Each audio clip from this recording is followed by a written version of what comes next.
পীর আসিনত শের গৌসুল আজম ওগো বড় পীর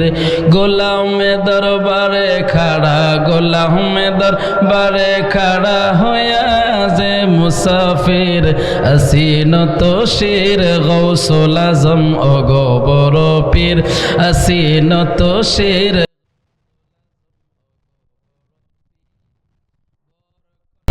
যাত্রী সহ ঘূর্ণিঝড়ে ডুবে যায় 12 বছর পরে জিন্দা তোমার হাতের ইশারায় পর কন্যা যাত্রী সহ ঘূর্ণিঝড়ে ডুবে যায় 12 বছর পরে জিন্দা তোমার হাতের ইশারায় নতুন জীবন পেয়ে তারা নতুন জীবন পেয়ে তারা তোমার ডাকে হয় হাজির আসিনত শির গৌসুল আজম ওগো বড় পীর আসিনত শির গৌসুল আজম ওগো বড় পীর গোলাম দরবারে খাড়া গোলাম দরবারে খাড়া হয়ে আজে মুসাফির আসিনত শির গৌসুল আজম ওগো বড় পীর চিল্লে কন মারহাবা।